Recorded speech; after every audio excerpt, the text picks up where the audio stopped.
Hey, what's up everybody? Welcome back to another Arknights reaction and another Mili reaction. 2 in 1. I love it when this happens. I love hearing Mili stuff and I love hearing Arknights music. So getting both at once is awesome. So this is HUA. I'm sorry, it's HUA. This is the new song that came out recently for Chen the Dawn Streak, and I don't really know much else about it. I don't know the character or anything, so this is going to be a completely fresh experience going in, but I do loves me my Mili, so I'm expecting to hear greatness as always, and without further ado, let's go!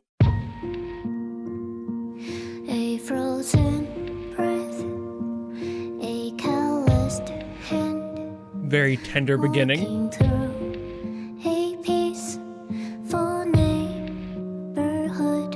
Isn't it beautiful? Such a beautiful vibrancy. I really like how soft that is. I am alright.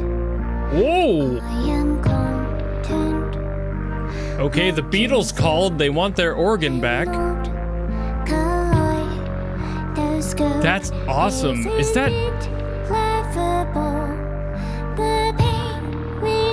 a Lowry or a Hammond? I'm sorry, I'm being a nerd. It's just the type of organ that could be. There's a few options. Very interesting choice to have it there, though.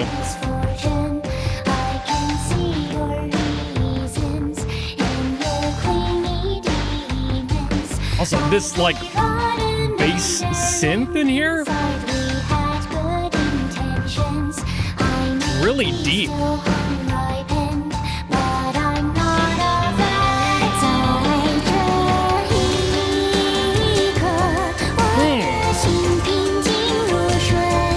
Hell yeah.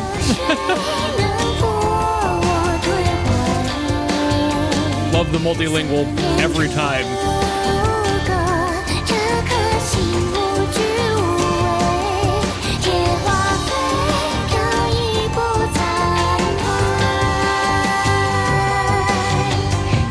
Oh, man, their drum game recently has been insane.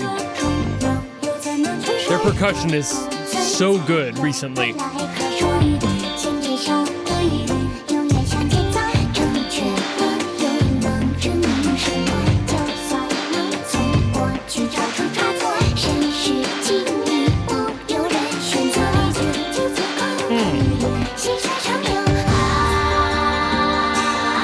Where is this going?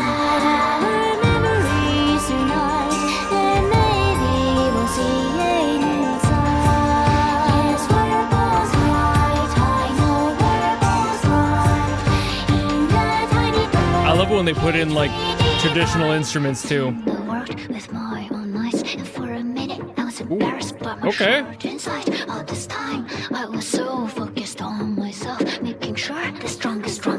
Mili rap? Hell yeah.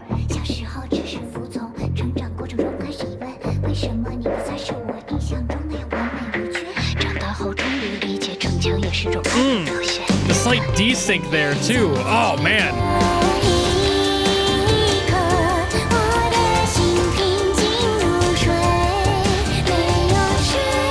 God.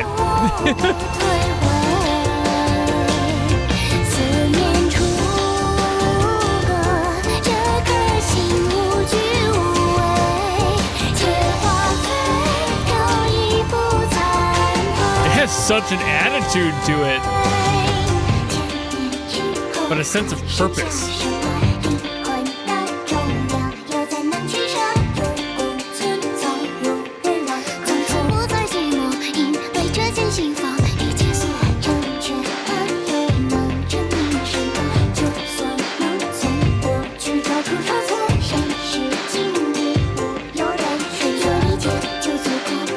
Just so tight. Oh man, hell yeah. I still love that they had that organ in there. What a neat choice to put in there. Like, there's so many things I'm going to talk about with this song. First, I want to give a shout out to Nadobato on Genius Lyrics. They made some contributions in the annotations of that translated everything for me, including some like in-jokes, like straight up lingual puns going on in here. So fucking huge shout out there. So I was able to understand all the lyrics. Obviously, I don't know Chinese, so I'm just working off of what that translation was. A literal translation, but it helped me piece together the story just a little bit more. It was pretty obvious given what they were doing in English, but it did add a lot more having those extra lyrics, which helped out a lot. But I'm not going to start there. I'm going to start in the music theory stuff just a little bit here because it is kind of interesting what they're doing in some ways. Like, for example, the general bottom of the first section, the intro of the song. Like, let's just start off with the intro of the song itself. Something like this.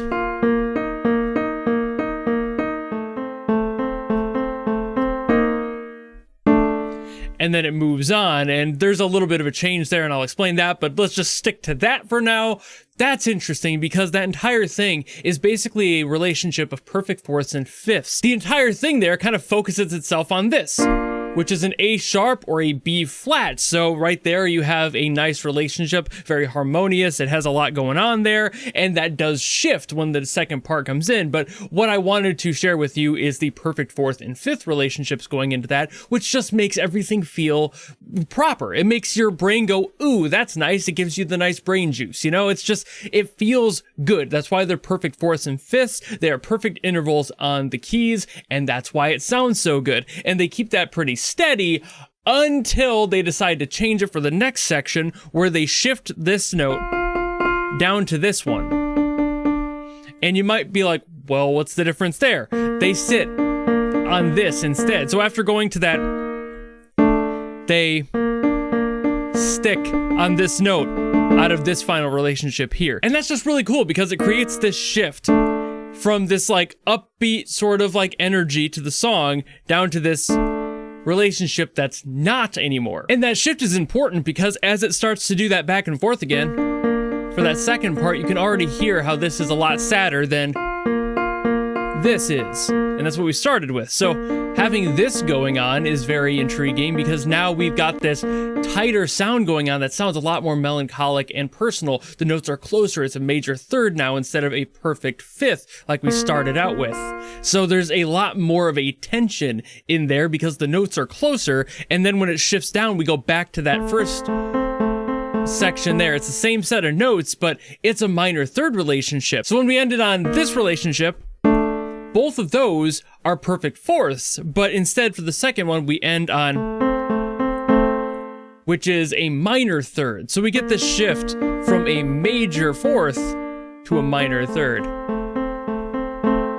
And you can just hear that extra tension in the song. Fucking Yamato Kasai, dude. This entire thing is kind of circled around that relationship like I mentioned, but then when it does this, it shifts to focusing on right there, which is an A diminished. And it's a diminished because like this relationship has here, as you can probably hear, there's like this tension here. That's this relationship with the C and the D sharp. It's very interesting. And an A comparatively would be, as I'm sure you can hear, that's a lot brighter. And this note in the center there is not really played in here. So it's not part of that key, not what they're going for. So you have to adjust for it. And that's where that diminished comes in, which adds again to that whole tension and introduces that D sharp, which we did have in that second part of that first cycle. So this is just stuff that makes your brain go brr when you know what's going on. But if you don't, all this means is they're starting with this relationship that's so bright and vivid and it has hope behind it, but then it shifts to the emotional weight behind it. It makes the entire song change immediately. Like we just got introduced and now we're going from, hey, wow, the world is so bright and vivid to, oh God, oh, we have consequences to deal with. Oh no, it's just this emotional journey and you're already being introduced to that. Like you are 30 seconds into the song, and all of that has been pushed in front of you as a listener. So it matters a lot. Like, it might not sound like it matters too much, but theory is important for a reason, and this is why. Because you can immediately manipulate the listener into feeling exactly what they need to within a few seconds of the song. Before we even get into any of the story stuff, we already have that set. And as for the story stuff, I mean, if I'm going to be a little bit more generic about it, it's a story about somebody who's coming into their own, and while they started not really understanding who they were or why they're fighting for what they are, they learned through their journey to understand and respect themselves as well as helping others and that whole relationship. It's a pretty tried and true story, and it's perfectly chill. I love how they tell it and how they switch the languages too, because I always love a good bilingual song. Trilingual, you add multiple languages and I'm like, hell yeah, that means that somebody cares about the representation of that in the song. Why are parts of this Chinese? Now we have to understand the character a little bit more and see where they're coming from and what parts are in Chinese, because a lot of it for this song is that emotional struggle. We get a lot of that in the Chinese stuff, not so much the English, which is a little bit more forward. You know, it's a little bit more like, okay, this is how things are. And the Chinese, we get lyrics that are a little bit more of them questioning their person and that journey and what that means to them. And it's a lot more of that emotional weight. So you can tell immediately through that, just knowing that it's in two different languages, that those emotional burdens are being pressed on somebody who has yet to figure their entire self out and are more confident in this other side of them. And even though I'm sure that this character isn't like biracial, it's not really that as part of the story. It's more like they are comforted by their own language, whereas the English is a little bit more of like the straightforward side of things where they've figured stuff out, they understand what they're doing, but they're also reflective, where the Chinese is a little bit more emotionally weighted. It's just a matter of connecting that to the listener and making them go, oh, that's why you're hiding this in a way. It's almost like it's shielding it from the other side of the world. Like, you don't feel comfortable entirely saying this out in this other language. You're holding that closer to home to yourself because that's where you're comfortable. Obviously, this is all just speculation on it, but that's what I get from this song. That's the emotional journey I'm feeling here, is that she just feels more comfortable saying certain things in a native tongue, and that's totally valid. Most people do, probably, if you're bilingual. I'm really not. I wouldn't count myself as it. I know a little bit of some other scattered languages, Japanese, Spanish, not enough to be able to hold a real conversation, but I do feel way more comfortable in English for obvious reasons, so I figure a lot of other people do, and this is probably why this character does. Okay, so now back to the whole organ thing. Why was I talking about that? Why was that relevant? One is just that I think it's really cool that they decided to use this. I was trying to figure out what type of organ it was. That's why I said the names earlier in the song. I'm like, oh, it could be a Lowry, it could be a Hammond, it could be a Mellotron. I'm pretty sure it's the Mellotron Mark II. That's something that the Beatles have used. All three of those, by the way, are stuff that the Beatles use. That's why I know the names of them, because they are iconic to that era of music, and that's pretty relevant, I think, to why they probably included it here. It might have just been to sound cool, but I want to believe that it's because of the nostalgia attached to those. It would be very big-brained of Yamato Kasai to arrange that in there and be like, oh, I want to feel like this song is reflective and it has like an emotional weight to bear. Let us abuse the rule of nostalgia for that and use something that most people would have heard when they're children. Most of us in the world probably heard the Beatles music when we're very young and move forward. Even though we don't really know what's going on there, it's a sound that sticks in your mind. And I'm pretty sure that the one that they used for this one is the Mellotron, because that's the one they used for Strawberry Fields, and that is a very reflective song as well.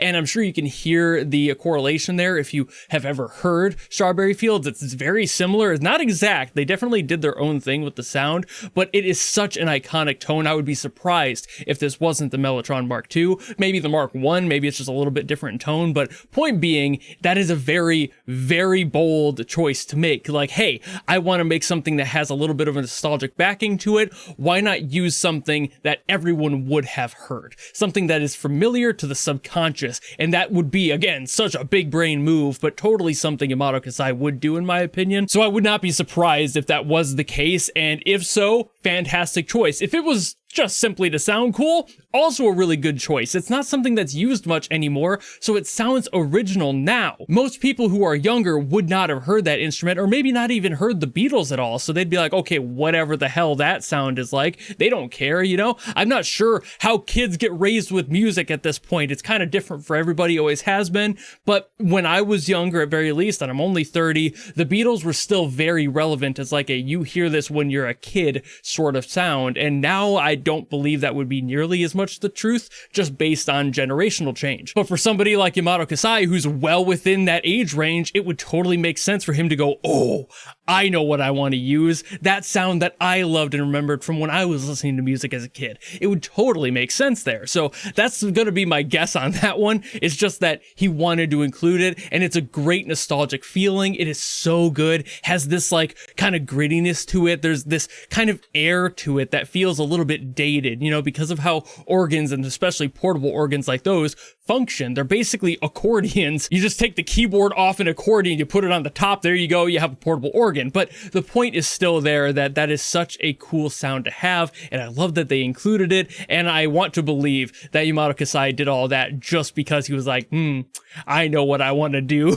And again, I've got to mention how fantastic the percussion has been recently. It's so good. I've heard so many great songs from them, specifically in the percussion department, that have been brilliant lately. I don't know who the hell they brought on, or if they really just let their drummer do their thing. I've been asking that same question for the past like 5 Mili songs I've heard. They are just so good. I don't know what they gave their drummer, what sort of musical crack they decided to feed this guy, but he has been on point with the arrangement of the kit recently, just having every little detail in there and having everything be so bright and playful. Like, even if the song isn't playful itself, like this one is a lot more serious in tone, there's still some like originality to how he's handling the drums. He's doing something that's a little bit more musical, and it has some more pressure to it. Like for this one precisely, he's got a little bit more of like a jazziness to it, and it's like, that's not usually something you would hear in a song like this, but they're also utilizing other things like these traditional instruments from China that